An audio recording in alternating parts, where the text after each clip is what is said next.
The spirit of frontier mischief truly ignites in this episode, as Sam Clemens unleashes one of the most delightful hoaxes in the annals of Western journalism. The Wild Man of Washoe story bursts forth from the pages of the Territorial Enterprise like a whirlwind of pure sagebrush humor, captivating the imagination of an entire mining community while setting off a chain of chaotic consequences that ripple across the mighty Ponderosa. This sequence stands as a masterclass in how Bonanza blended light-hearted comedy with deeper commentary on truth, responsibility, and the unpredictable power of the printed word in the Old West. It all begins innocently enough around a lonely campfire on the edge of the vast ranch. A weary prospector, having been unceremoniously run off the Ponderosa earlier that day, shares a tall tale fueled by whiskey and resentment. He describes a monstrous spirit, 20 feet tall, covered in long black hair, leaping from tree to tree with a manzanita bush in each hand and a wagon tongue clenched in its teeth. Sam Clemens, ever the keen observer with a reporter's ear for color, listens intently. What starts as second-hand exaggeration becomes front-page legend when transformed by Clemens's pen into the now famous account of the Wild Man of Washoe. The script captures this creative spark with infectious joy, showing how a bit of imaginative flair, combined with the miner's desperate need for distraction from the daily dangers of underground life, can turn a simple fireside yarn into regional sensation. The consequences arrive swiftly and hilariously. Word spreads like wildfire through Virginia City. Telegrams pour in from as far as San Francisco, with big city papers demanding confirmation of the extraordinary creature. Soon 500 curious souls descend upon the Ponderosa, trampling hayfields, scattering cattle herds, and even requiring rescues from the duck pond. The script paints these scenes with vivid cinematic energy, the thunder of hooves, the shouts of bewildered cowboys, the dust clouds rising over the once peaceful grazing land. Adam Cartwright, ever the level-headed protector of the family domain, is understandably furious. His confrontation with the young reporter, known as Josh, crackles with tension and reluctant admiration. Here we see the classic clash between the practical rancher and the whimsical storyteller, each defending his own code of conduct. Sam's initial refusal to print a full retraction reveals much about his emerging journalistic principles.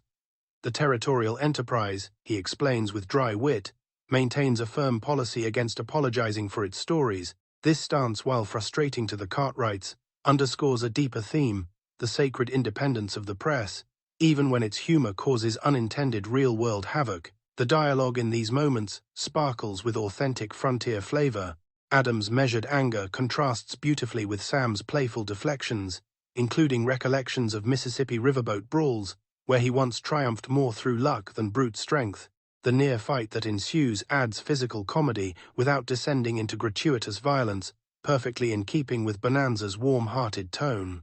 Yet the script does not stop at mere chaos. In a brilliant satirical flourish, Sam eventually kills off the Wild Man in spectacular fashion. Dr. Ephraim Lovejoy arrives with scientific instruments determined to dredge Lake Tahoe for the creature's body. Clemens responds by penning a wonderfully absurd retraction that explains how the massive beast, now consigned to the icy depths, has been compressed by water pressure into the size of a child. The prose is pure Mark Twain in the making, exaggerated logical in its illogic and irresistibly funny. This sequence showcases the episode's masterful balance of humor and consequence.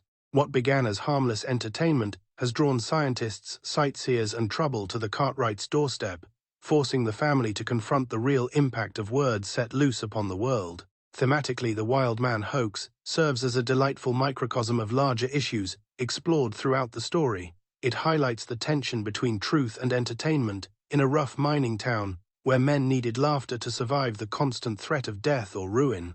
The miners, the script reminds us, faced disaster daily in the shafts.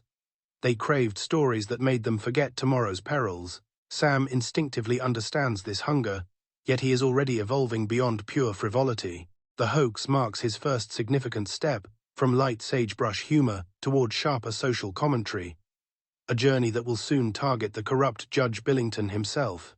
Visually and emotionally, these scenes are richly immersive. One can almost hear the clatter of the printing press, smell the fresh ink, and feel the excitement buzzing through Virginia City's saloons as readers devour the latest edition. The contrast between the serene beauty of the Ponderosa Its rolling pastures and towering pines, and the sudden invasion of curiosity seekers, creates a powerful visual metaphor. The land so carefully stewarded by Ben and his sons becomes vulnerable to the whims of public frenzy, much as the characters will later face larger threats from political greed and railroad schemes. Hoss and Little Joe add wonderful layers to the comedic fallout. Hoss's gentle bemusement at the absurdity and Little Joe's quick wit in ribbing his older brother provide moments of brotherly warmth that ground the chaos in the show's beloved family dynamic. Even Hop Sing's exasperated reactions, mistaking the wild man hysteria for yet another foolish disruption, inject cultural humor and domestic charm. These touches remind us that Bonanza's greatest strength has always been its ability to weave grand adventures with intimate, relatable human moments. In the broader context of 1960s television westerns, this episode's handling of the hoax stands out as both entertaining and thoughtful. While many contemporary shows relied on straightforward action, Bonanza dared to celebrate the power of intellect and humor. The Wild Man sequence pays affectionate homage to the real Mark Twain's own history of tall tales and newspaper pranks, bringing literary history to life in a way that feels organic rather than didactic. It invites viewers to reflect on how stories shape reality, a theme that resonates far beyond the silver mines of Nevada.